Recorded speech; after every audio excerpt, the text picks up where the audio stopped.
saya mohon kepada Bapak Susilo Bambang Yudhoyono jujur. Beliau tahu perkara saya ini. Menurut beliau jujur cerita apa yang beliau alami dan apa yang beliau perbuat. Beliau perintahkan siapa untuk merekayasa dan mengkriminalisasi Antasari. Iya, tapi yang mengetahui kebenarannya memang cuma satu orang, cuma beliau. Terserah saja ada tadi masa datang.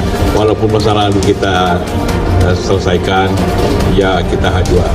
Masa depannya beliau tentu juga itu. Tapi yang paling penting ini pelajaran untuk siapa saja yang bagi yang melaksanakan, bagi yang kena, supaya jangan terulang. Jadi bukan apa-apa menurut saya kebenaran diungkap supaya jangan terjadi lagi. Pertama, saya melihat bahwa memang perlu ada aturan atau undang-undang yang memberi perlindungan komisioner pimpinan KPK selama menjabat agar supaya tidak terjadi lagi kriminalisasi. Karena kalau itu tidak ada, saya khawatir pimpinan KPK itu rentan dikriminalisasi.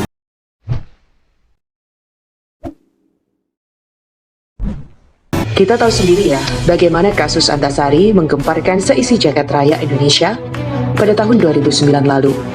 Ia didakwa oleh jaksa penuntut umum sebagai otak dari pembunuhan terhadap Nazarudin Zulkarnain yang ia lakukan lewat SMS. Namun SMS ini sampai sekarang belum dapat dibuktikan oleh jaksa. Dihukum 18 tahun penjara.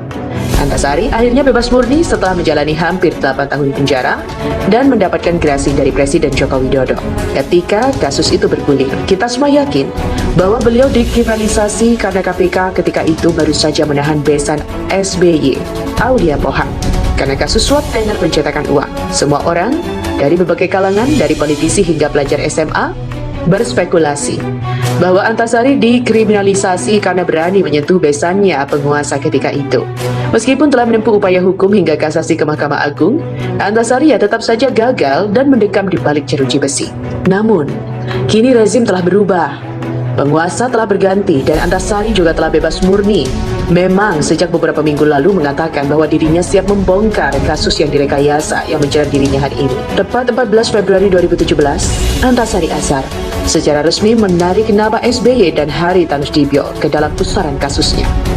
Antasari mengungkapkan bahwa HT mendatanginya dan meminta agar jangan menahan Aulia Pohan dan HT diutus oleh Cikeas yang menunjuk kepada SBY. Katanya, beliau diutus oleh Cikeas saat itu. Siapa Cikeas? SBY. Datang meminta supaya saya jangan menahan Aulia Pohan. Waduh Pak, saya mohon betul, saya bisa ditendang dari Cikeas karena bagaimanapun nanti masa depan Bapak bagaimana? Kata Antasari menurunkan ucapan dari Hari kala itu. Saya bilang, saya sudah memilih profesi penegak hukum kok, resiko apapun saya terima, kata Antasari. Ya, ini seperti cerita fiktif series atau drama saja, super sekali. Mengikuti politik Indonesia, serasa menonton series Amerika Serikat yang genre thrilling saja. Kalau ada yang pernah menonton drama Korea yang berjudul Punch, mungkin tidak akan heran ketika menyaksikan kejadian-kejadian politik di negeri kita. Dari drama Punch, saya dapat ilmu bahwa ternyata banyak perdamaian politik di belakang yang tidak kita ketahui. Cerita fiktif tersebut mengajarkan kepada saya bahwa ada banyak hal yang dapat dijadikan alat untuk menusuk lawan politik dari belakang, mengancam dan meminta agar lawan politik kita melakukan apa yang kita lakukan. Kalau drama itu sih, pemerintahnya juga tidak bersih ya. Dari kejaksaannya hingga memberi orang-orang kantor presidennya pun bermain politis praktis. Ketika ada pihak lain yang mengancam, maka cara terbaik adalah menggunakan ancaman lain untuk menggugurkan peluru yang menuju ke kita itu.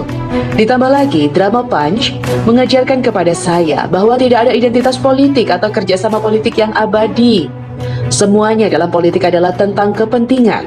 Jika kini kita berkepentingan untuk bergabung dalam kubu A, maka kubu B adalah musuh yang harus kita jatuhkan dengan cara apapun. Sebaliknya, suatu saat nanti bisa saja kepentingan kita berubah ketika orang-orang di kubu A sudah tidak dapat diandalkan. Sangat mungkin kita akan pindah ke kubu B jika posisi kita sendiri menjadi lebih aman.